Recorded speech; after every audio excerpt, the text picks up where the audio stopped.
Olá, cursistas, sejam muito bem-vindos. É um prazer estar aqui com vocês. Meu nome é Caroline e trabalharemos a disciplina Estatística Aplicada à Administração. Peço que em nossas aulas vocês estejam munidos de papel e caneta para, quando surgir alguma dúvida, vocês anotarem e depois postarem no nosso fórum de Tira Dúvidas. Já aproveitando a oportunidade para dizer que vai haver um fórum de Tira Dúvidas para cada uma de nossas aulas. Então, postem as dúvidas no fórum pertinente à aula. Hoje veremos, então, a distribuição contínua. Dentre as várias distribuições de probabilidade contínua, abordaremos aqui apenas a distribuição normal, que é aplicada em pesquisas científicas e tecnológicas. Grande parte das nossas variáveis contínuas de interesse prático segue uma distribuição aliada ao teorema central do limite, que é uma base das estimativas dos testes de hipótese realizados sobre a média de uma população qualquer, e que garante que a distribuição amostral das médias segue uma distribuição normal, independentemente da distribuição da variável em estudo, como será visto mais adiante. Então, a função de densidade da distribuição normal é dada pelo f de x, que é igual a 1 dividido por sigma, que multiplica a raiz de 2π vezes exponencial elevado a menos meio, que multiplica x menos μ dividido por sigma, isso tudo elevado ao quadrado, onde μ e sigma são a média, μ é a média e sigma é o desvio padrão. E o π ele corresponde a aproximadamente 3,1415. O gráfico da distribuição normal utilizado na função mostrada é os conceitos vistos na matemática básica e na matemática para administradores. Então, você encontrará a seguir as principais propriedades e distribuição normal. As propriedades ela é simétrica em relação ao ponto μ igual a x, 50% abaixo, 50% acima. Ela tem uma forma campalunar. As três medidas de posição, média, mediana e moda, se confundem no valor de x, correspondente ao valor máximo da curva, onde o valor da média, o valor de μ, da mediana e da moda são iguais. E fica perfeitamente definida conhecendo-se a média, o desvio padrão, pois outros termos da função são constantes. E toda a área compreendida entre a curva e o eixo é igual a 1. Portanto, a área sobre a curva e os pontos A e B representa a probabilidade de variável x assumir um valor entre A e B.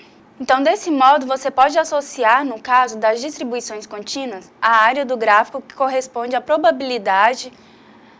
Então, para calcularmos as probabilidades via distribuição normal, é necessário conhecimento do cálculo integral para calcular a área sobre a curva normal entre dois pontos, A e B.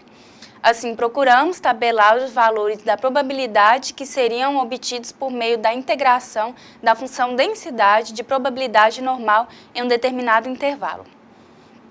A dificuldade para se processar esse tabelamento se deve à infinidade de valores que a média e o desvio padrão poderiam assumir. Nessas condições, teríamos que dispor de uma tabela para cada uma das infinitas combinações de M e S, de μ e S. E se quiséssemos calcular a probabilidade. Então, para resolver esse problema, podemos obter uma nova forma para a distribuição normal que não seja influenciada pela média e o desvio padrão. O problema é solucionado mediante o emprego de uma nova variável definida por z. Z é igual a x, que é a média menos μ, dividido por sigma. Essa variável transforma todas as distribuições normais em uma distribuição normal reduzida ou padronizada de média 0 e desvio padrão 1. Assim, utilizamos apenas uma tabela para o cálculo de probabilidade, para qualquer que seja a curva correspondente a uma distribuição normal. Então, nessa tabela, veja que os valores apresentados na primeira coluna correspondem à parte inteira e decimal do valor de z, por exemplo, 1,5, enquanto que os valores da primeira linha correspondem à parte centesimal, por exemplo, 8. Assim, teremos o valor de z, que é 1,58. Já os valores encontrados no meio da tabela correspondem à probabilidade dos respectivos valores compreendidos entre 0 e z. Observe que nessa mesma tabela não é necessário apresentar as áreas ou probabilidade para valores negativos de Z, ou seja, abaixo da média devido à simetria da curva. Veja um exemplo. Para que você possa entender a utilização da distribuição normal, vamos considerar a arrecadação do tributo de uma pequena cidade. Verificamos que essa arrecadação seguia ao longo do tempo uma distribuição normal com média de 60 mil e desvio padrão de 10. Procuramos então responder a seguinte questão: qual a probabilidade de arrecadação ser maior do que 75%? Como a variável de arrecadação apresenta uma distribuição aproximadamente normal com média de 60, que foi dado para a gente no exemplo, já no enunciado, e a variância também é de 10 mil, que também foi dado no enunciado, então nós vamos procurar o valor dele, que está entre 60 e 10 mil, onde o nosso Mi ele vai ser 10 e o nosso X ele vai ser, então, 75. Como a variável de arrecadação apresenta uma distribuição aproximadamente normal, a média, então, vai ser 60 e a variância vai ser 10 mil. E procura-se calcular, então, a probabilidade em que o valor do meu X ele vai ser maior do que 75%.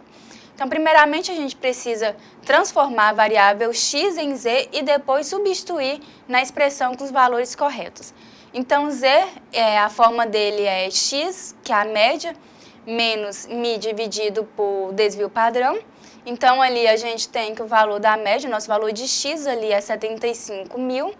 E aí foi dado no enunciado que a média normal ela é 60 mil e o nosso desvio padrão é 10 mil. Então, 75 mil menos 60 mil dividido por 10 mil é igual a 1,5. Então, olhando esses valores na tabela 15, Z é igual a 1,5 e na primeira 1,5 na primeira coluna e 0 na primeira linha. Então, encontramos no meio da tabela o valor de 0,4332, que corresponde à probabilidade de Z estar entre 0 e 1,5. Como você pode observar a seguir, então a probabilidade, a área escura da curva mais a esquerda da curva 1 corresponde à probabilidade de X ser maior do que 75 mil, que é a mesma coisa em que P, onde Z é maior do que 1,5. Então, a probabilidade de ser maior do que 1,5 ali vai ser na curva 1, que a probabilidade de Z está entre 0 e mais infinito, que está na curva 2. Então, ali na probabilidade de Z estar entre 0 e 1,5, que é a curva 3. Então, vai ser 0,5 menos a probabilidade que a gente tinha encontrado em relação ao ponto Z, que é 0,4332. Então, essa subtração nos dá uma área de 0,0668, que é a nossa probabilidade. Então, distribuições amostrais. Com a distribuição amostral, você pode inferir propriedades ou medidas de um agregado maior a partir de um conjunto menor de amostra, ou seja, inferir sobre os parâmetros populacionais dispondo apenas de estatísticas amostrais. Portanto, torna-se necessário um estudo detalhado das distribuições amostrais, que são a base para o intervalo de confiança e teste de hipótese. Para que você tenha condições de fazer afirmações sobre um determinado parâmetro populacional, por exemplo, Mi, baseados nas estimativas de X, obtidas a partir dos dados amostrais, é necessário, então, conhecer a relação existente entre X e Mi. Isto é, quando se extraem todas as amostras, o comportamento de possíveis da população, ou seja, a distribuição amostral. Para obtermos essa distribuição de um estimador, é necessário conhecermos o processo pelo qual as amostras foram retiradas. Isto é, as amostras foram retiradas com reposição ou sem reposição. Então, iremos considerar apenas situações em que amostras são retiradas com reposição. Dessa forma, a partir do comportamento da estatística amostral, podemos aplicar o teorema é muito conhecido na estatística, que é o teorema central do limite, o qual propõe que, se retirarmos todas as possíveis amostras de tamanho n de uma população independente da sua distribuição e verificarmos como as estatísticas amostrais obtidas se distribuem, teremos uma distribuição aproximadamente normal, em que μ vai ser igual a x, em que a média das médias amostrais é igual à média populacional e à variância das médias. A variância das médias amostrais é igual à variância das médias populacionais dividida pelo tamanho da amostra, independentemente da distribuição da variável em questão. Portanto, considerando a distribuição amostral das médias, quando se conhece a variância populacional ou a amostra é grande, por exemplo, n maior que 30, utilizamos a estatística Z, da distribuição normal vista anteriormente, independentemente da distribuição da população. Então, pelo meio do teorema central do limite, a estatística será dada por Z, que é igual a x barrado menos μ dividido por sigma dividido por raiz de n, em que μ é a média, as médias amostrais, que é igual à média populacional, e o sigma ali é a média das variâncias médias. A distribuição T de estudante, na prática, muitas vezes não conhecemos os dois e trabalhamos com as amostras pequenas, ou seja, menor que ou igual a 30. Assim, conhecemos apenas uma estimativa do desvio padrão. Substituindo, então, o desvio padrão por seu estimador, na expressão da variável padronizada, obtemos a seguinte variável: T é igual a x barrado menos μ dividido por S, que é dividido por raiz de n.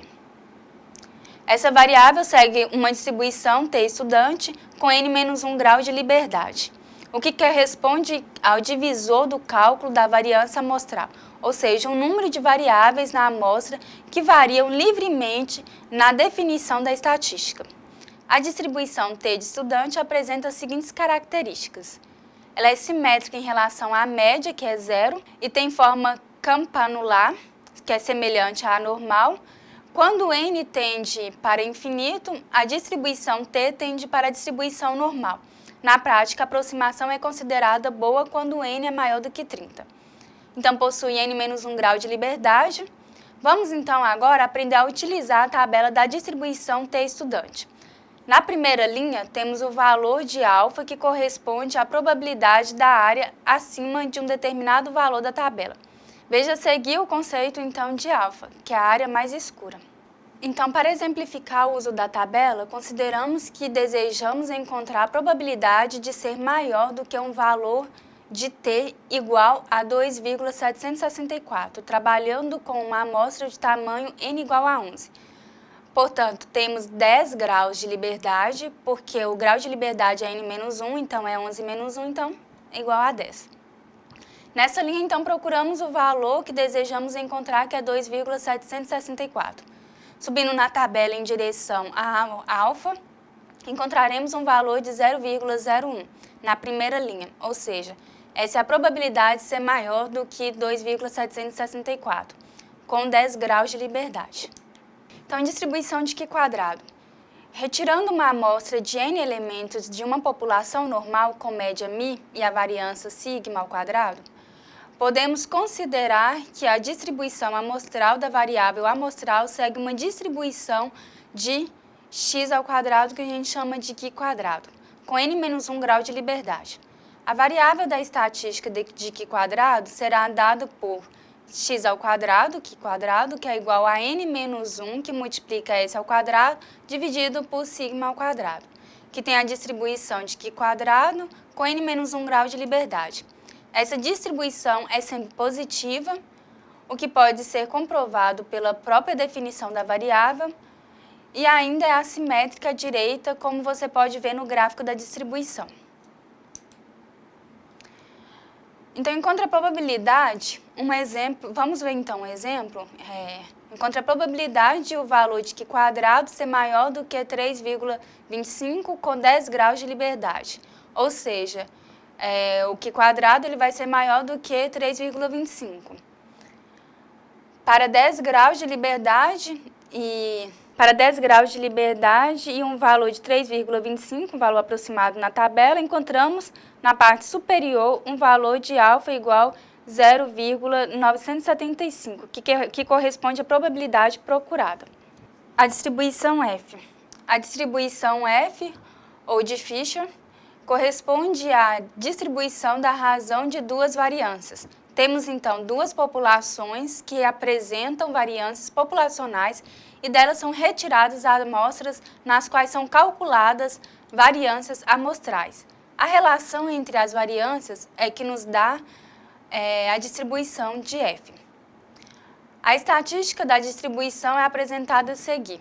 F, então, é S ao quadrado de A dividido por sigma de A, isso tudo dividido, então, por S ao quadrado de N, dividido por sigma ao quadrado, que segue uma distribuição de F com V1, então, igual a N-1 e V2 igual a N-2, graus de liberdade, para o numerador e o denominador, respectivamente.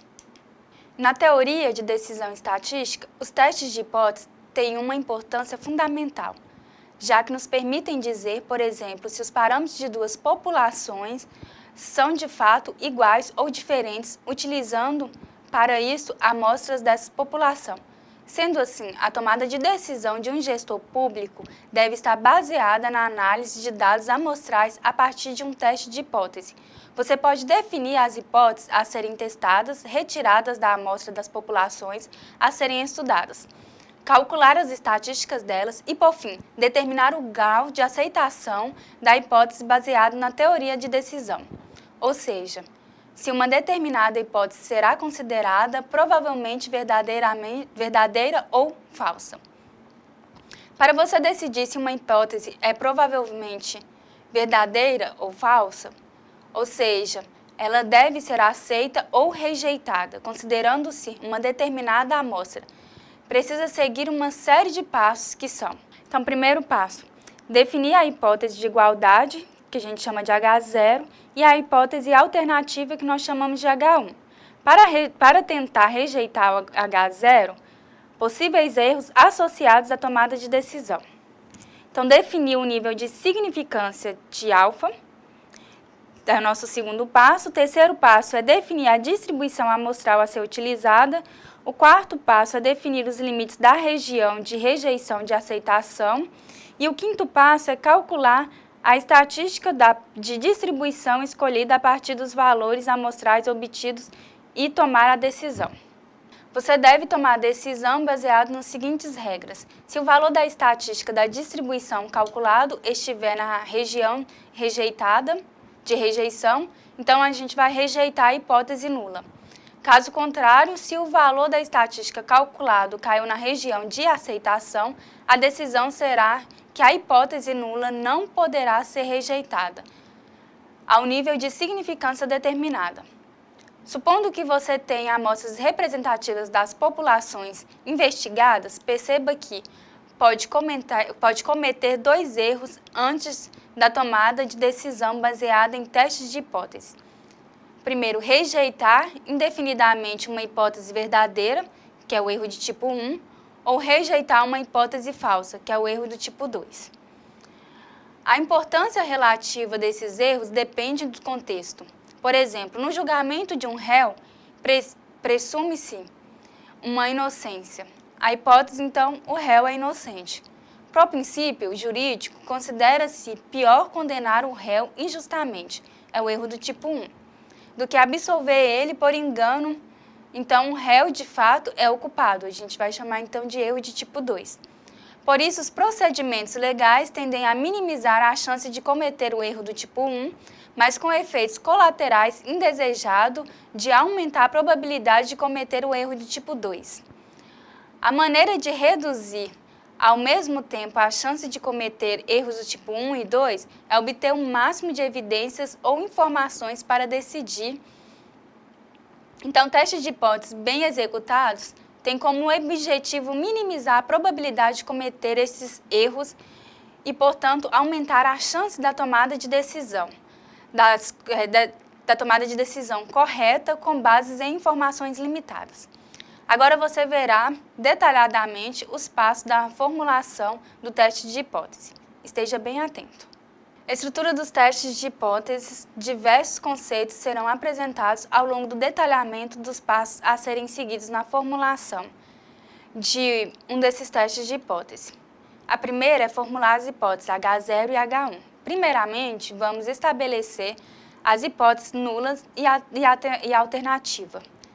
Essa maneira formal de se apresentar a hipótese origina-se da demonstração do teorema matemático, pela redução ao absurdo. Assim, hipóteses alternativas tendem a expressar a alegação ou a intuição sobre a situação que se supõe verdadeira. Para exemplificar, você pode considerar um teste de hipótese para uma média. Então, a hipótese de igualdade é chamada de nulidade, ou H0. Supondo que você queira testar a hipótese de que o tempo médio de atendimento na rejeitada de uma guia ou uma prefeitura, considerando o modelo de atendimento, é igual a 50 segundos, essa hipótese será simbolizada da seguinte maneira: H0 é igual a M, que é igual a 50 segundos. É igual a Mi, que é igual a 50 segundos. H0 é igual a Mi, que é igual a 50 segundos, que é a hipótese de nulidade. Essa hipótese, na maioria dos casos, será de igualdade. Se você rejeitar essa hipótese, irá aceitar, nesse caso, outra hipótese que chamamos de hipótese alternativa. Esse tipo de hipótese é simbolizado por H1 ou HA. A partir do nosso exemplo, as hipóteses alternativas mais comuns são apresentadas a seguir. H1 tal que Mi, ele vai ser maior do que 50, teste unilateral ou unicaudal à direita. Tempo médio da retirada da guia é superior a 50 segundos. É importante ressaltar que, nesse caso, deve-se reescrever a hipótese nula como H0. Então, H1 vai ser Mi, que é menor do que 50, que é o teste unilateral ou unicaudal à esquerda. O tempo médio da retirada da guia é inferior a 50 segundos. Neste caso, deve-se reescrever a hipótese nula como H0 tal que Mi vai ser maior ou igual a 50. E H1 é Mi diferente de 50, que é teste bilateral ou bicaudal. O tempo médio da retirada da guia pode ser superior ou inferior a 50 segundos. Então, o segundo é definir o nível de significância.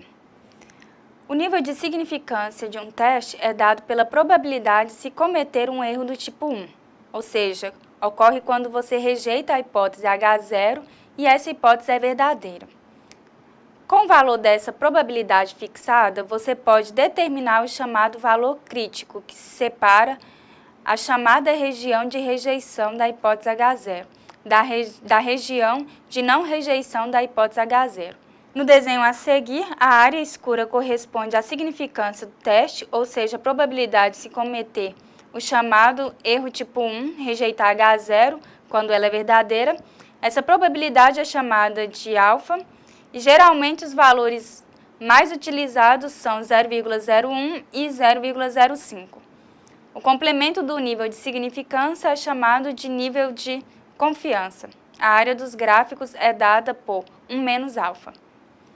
Então, o primeiro gráfico nosso ele é unilateral à direita, o segundo gráfico nosso ele é unilateral à esquerda e o terceiro gráfico é bilateral. Então, o terceiro passo é definir a distribuição amostral a ser utilizada.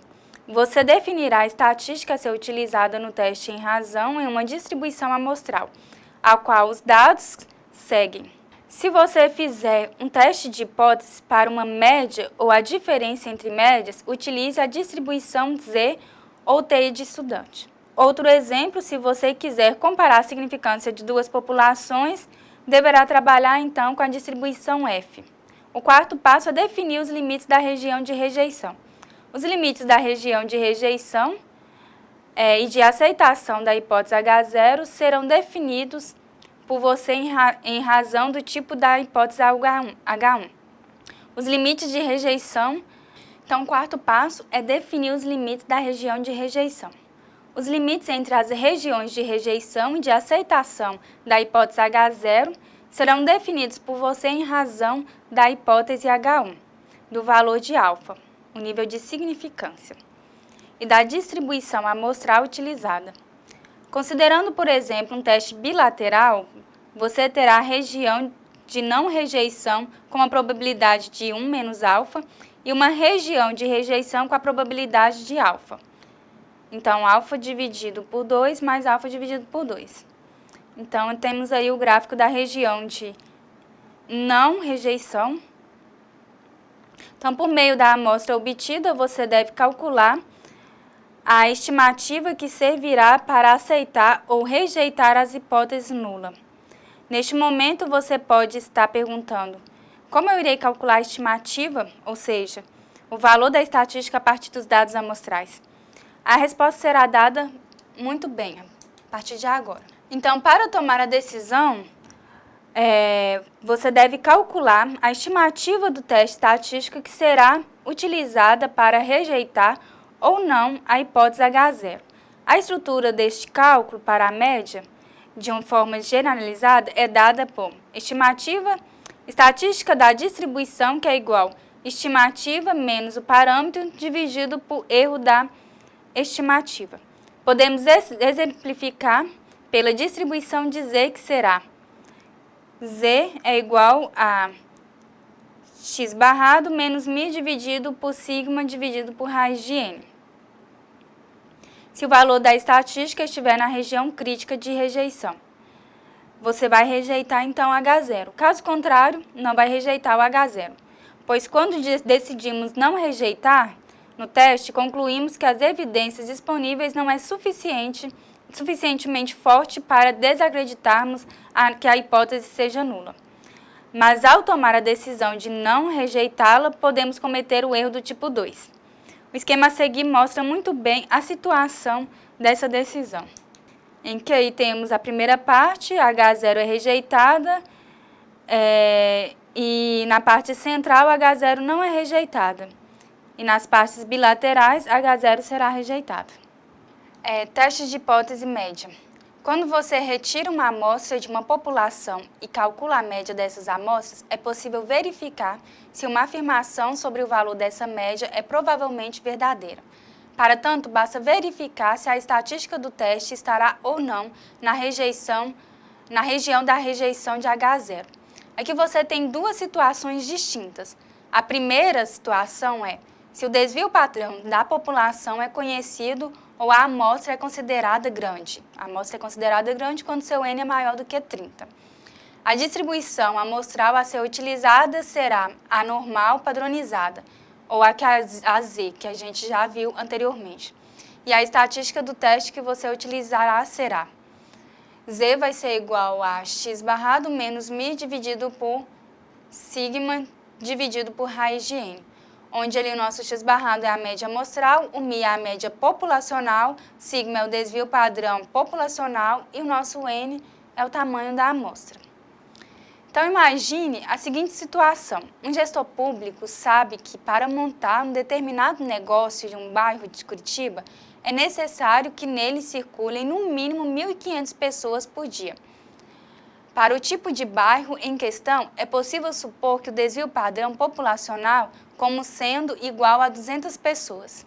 Então, uma população aleatória, uma amostra aleatória formada por 12 observações, revelou que passariam pelo local escolhido 1.400 pessoas por dia, em média.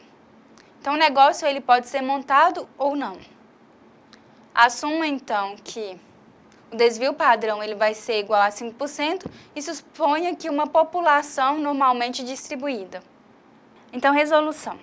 Sempre em exercício de tomada de decisão, precisamos formular um teste de hipótese, seguindo os passos apresentados. Primeiro, formular as hipóteses. A segunda, definir o nível de significância. A terceira, definir a distribuição amostral a ser utilizada. A quarta, definir os limites da região de rejeição. E a quinta, tomar a decisão. Então, vamos primeiramente retirar os dados do problema. N é igual a 12.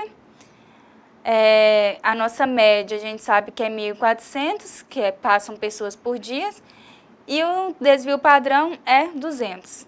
Vamos estabelecer as hipóteses na base do exercício. Então, H0, a gente quer que a nossa média populacional ela seja maior ou igual a 1.500 e H1 vai ser que a nossa média populacional é menor do que 1.500.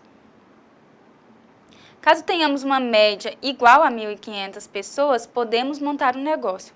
Mas se aceitarmos a hipótese de H1, não devemos então indicar a montar um negócio. Alfa aqui vai ser igual a 0,05. A estatística escolhida é Z, substituindo os valores da amostra e da hipótese H0 na estatística de Z, temos então que o valor de Z é igual a menos 1,64, que dividido, ele foi encontrado então através lá da tabela que a gente tem lá no início, procurando no seu interior, o valor então foi 0,4.495.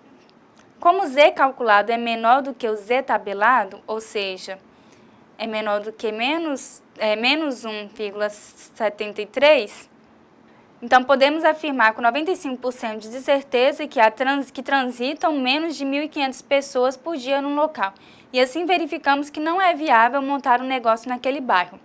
Ou seja, a probabilidade de obtermos em média a média amostral de 1.400 pessoas, supondo que a média populacional é no mínimo de 1.500 pessoas, H0 é tão baixa que é menor do que 5%, que é preferível apostar que a hipótese alternativa seja correta.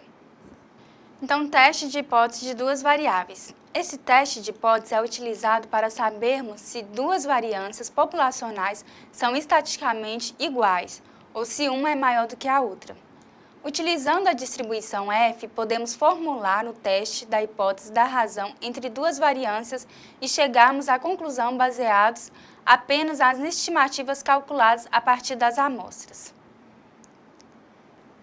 Ok, então as hipóteses que a gente tem é H0 e H1, que são H0 é igual a sigma 1, que é igual a sigma 2, que são as variâncias populacionais das duas populações são iguais.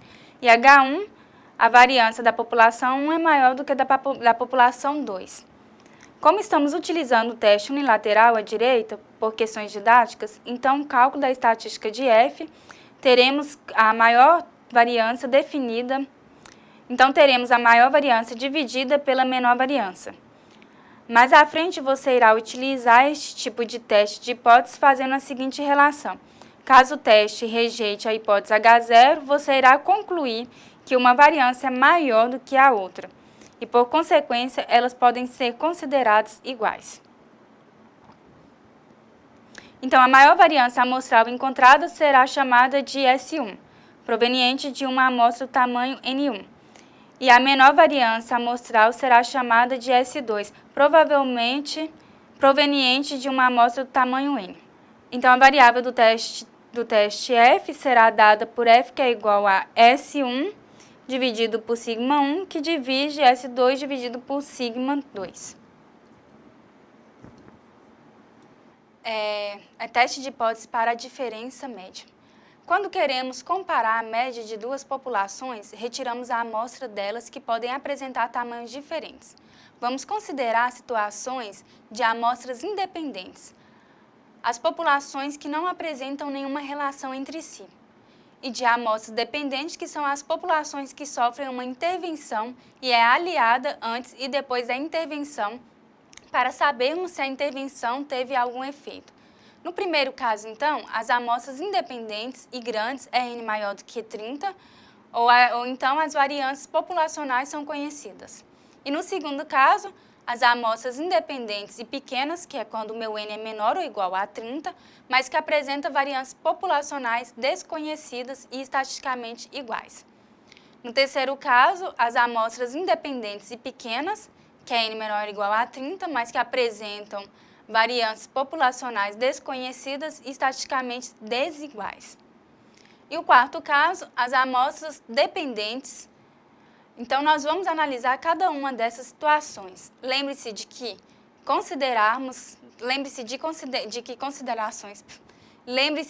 as considerações anteriores em relação aos passos para a formulação do teste de hipótese permanecem as mesmas.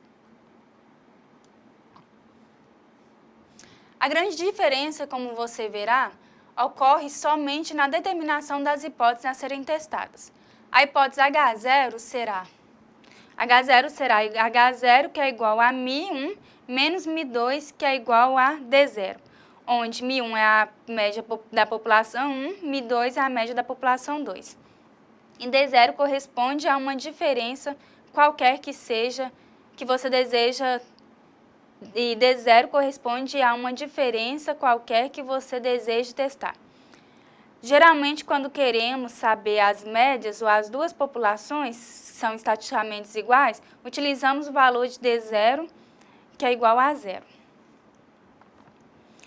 As hipóteses alternativas seguem na mesma linha de raciocínio, como você vê aí na coluna 1 de H0, na tabela, e a coluna 2, que é H1. É importante ressaltarmos que as hipóteses alternativas forem unilaterais, o sinal da hipótese H0 será menor ou igual, ou maior ou igual, dependendo da hipótese alternativa. Todas as considerações em relação aos testes de hipótese permanecem as mesmas. Vamos, então, procurar entender cada uma dessas situações de hipótese para a diferença entre média.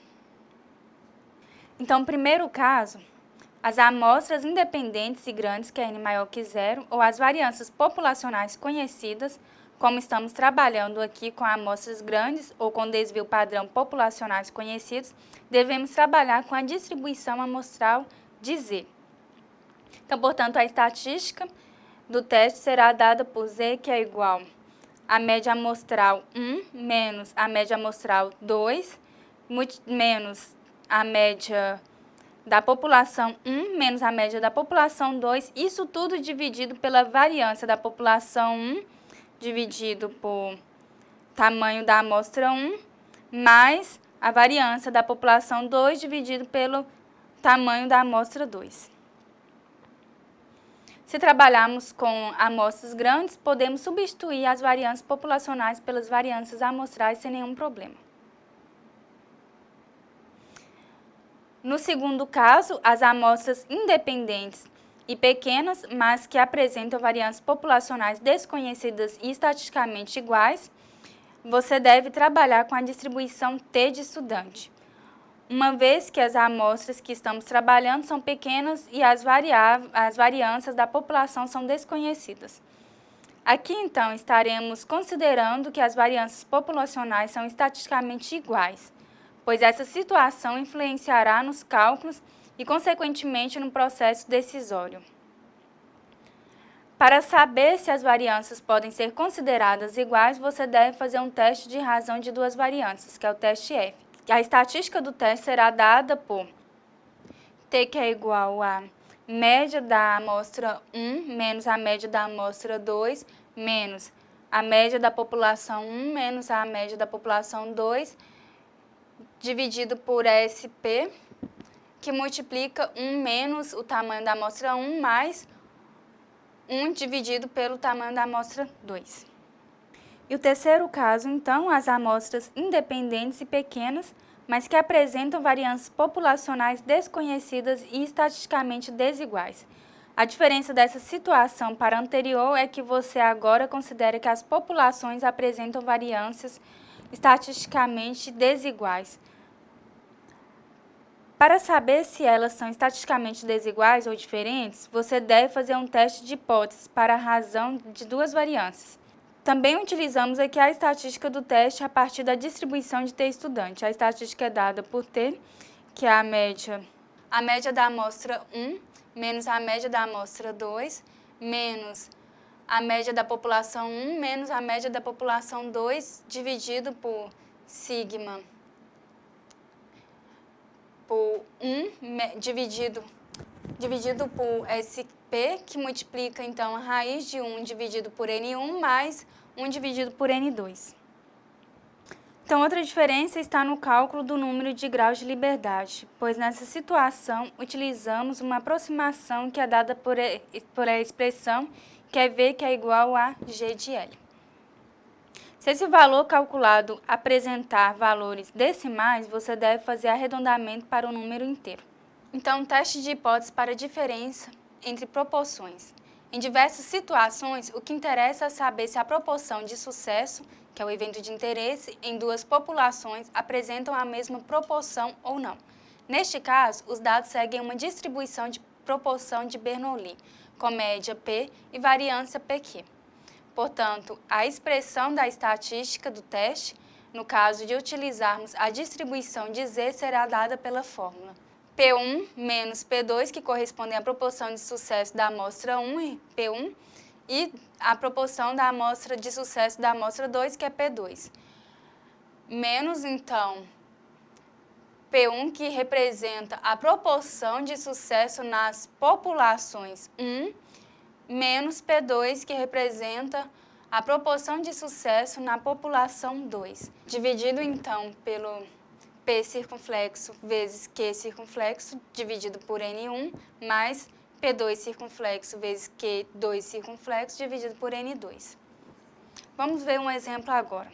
Uma empresa de pesquisa de opinião pública selecionou aleatoriamente 500 eleitores do estado da Bahia e 600 do estado do Pernambuco e perguntou para cada um deles se votaria ou não no candidato honesto, certo, ou nas próximas eleições presidenciais.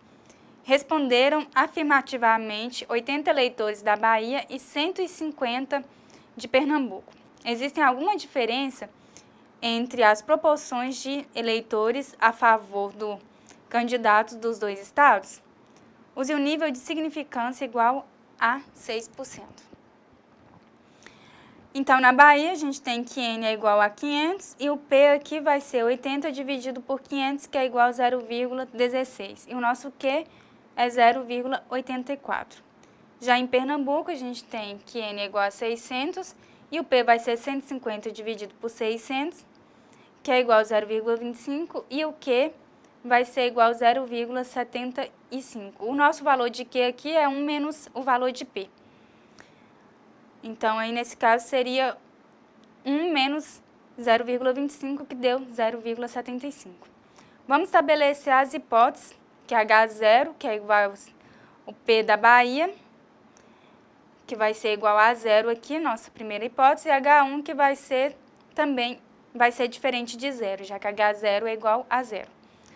Aqui seguem as considerações vistas, que a gente já viu antes. Alfa vai ser 0,06, lá no enunciado pediu para alfa ser igual a 6%. A estatística será usada por Z, em que a gente substituindo todos os valores, nós vamos ter que Z vai ser igual a menos 3,73. Então, o valor encontrado para Z vai ser 1,88, que foi encontrado no interior da tabela, procurando, então, 0,4699. Como o Z calculado está na região de rejeição de H0, que é menor do que menos 1,88, rejeitamos H0 e, portanto, podemos afirmar com certeza que 94% de certeza que existe diferença significativa entre as proporções dos eleitores a favor do candidato nos dois estados. Então, veremos agora a associação entre variáveis para verificar o grau de relacionamento entre duas variáveis, ou seja, o grau de associação entre elas. Devemos estudar um coeficiente chamado de coeficiente de correlação. Existem vários deles, e cada um é aplicado em casos específicos. Aqui iremos, então, estudar o coeficiente de correlação de Pearson, para que possamos ter uma ideia da associação entre as variáveis que estamos estudando. Iremos utilizar o gráfico de dispersão como apresentado no slide a seguir, pelo que podemos constatar a relação entre as variáveis, o peso de um pacote e o seu tempo de entrega. Então, as estimativas de correlação podem ser positivas à medida que a variável x aumenta, a variável y também aumenta, ou ela pode ser negativa, à medida que a variável x aumenta, a variável y diminui, como você pode ver nos exemplos. Na correlação positiva, podemos ter o exemplo da relação entre a nota no eixo y e o tempo dedicado aos estudos da estatística aplicada à administração, ou seja, quanto maior o tempo de estudo, provavelmente maior será a sua nota. Já em relação à correlação negativa, podemos ter o exemplo em que a relação entre a quantidade de batimentos cardíacos no eixo Y e a idade no eixo X, ou seja, quanto maior a idade, menor a quantidade de batimentos cardíacos. A representação gráfica das correlações positivas e negativas é mostrada nesses gráficos a seguir. O coeficiente de Pearson nos dá uma ideia da variação conjunta das variáveis analisadas e pode assumir valores de -1 até 1.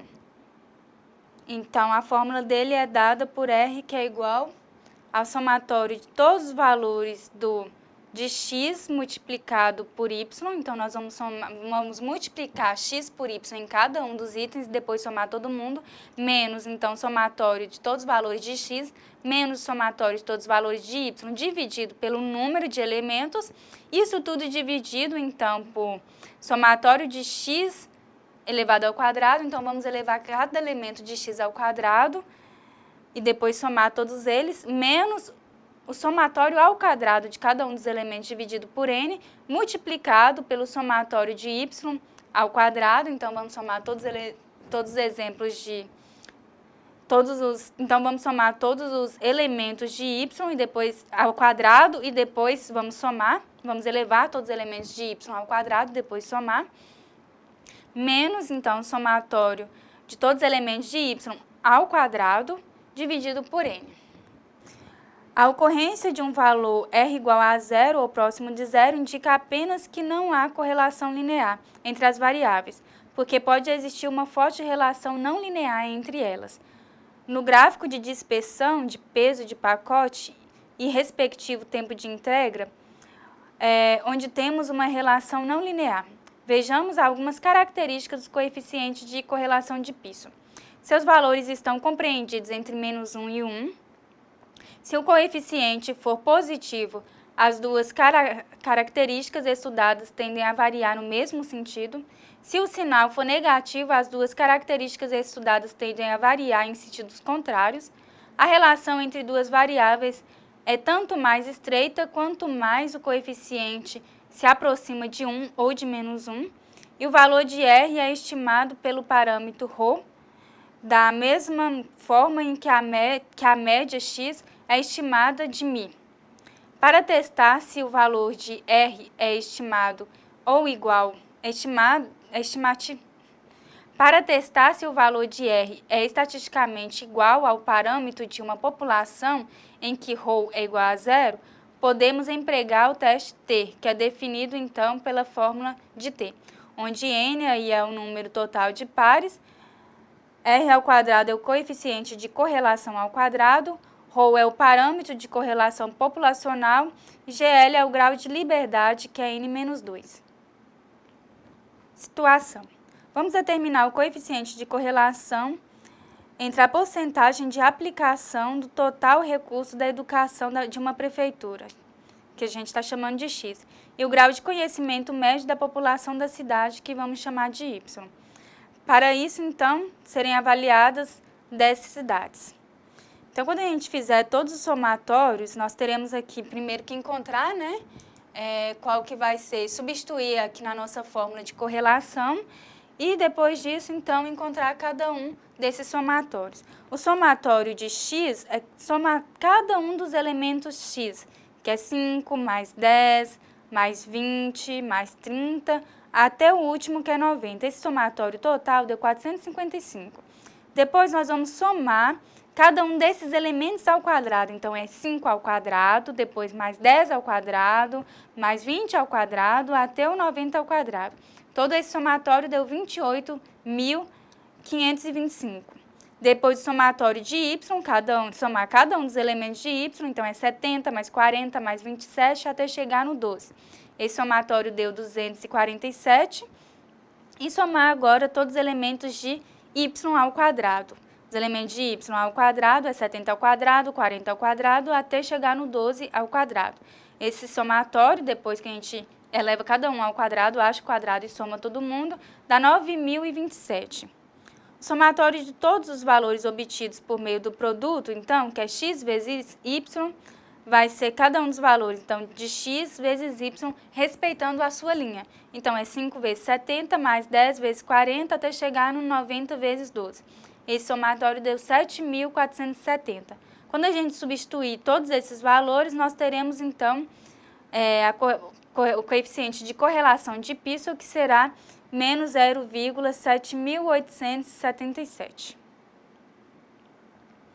Então, o valor de R é negativo, que é menos 0,78, indica que existe uma associação inversa, que é negativa, e da média de magnitude entre a variância da porcentagem de aplicação do total de recursos com educação em uma prefeitura, e o grau, então, de conhecimento médio da população da respectiva cidade.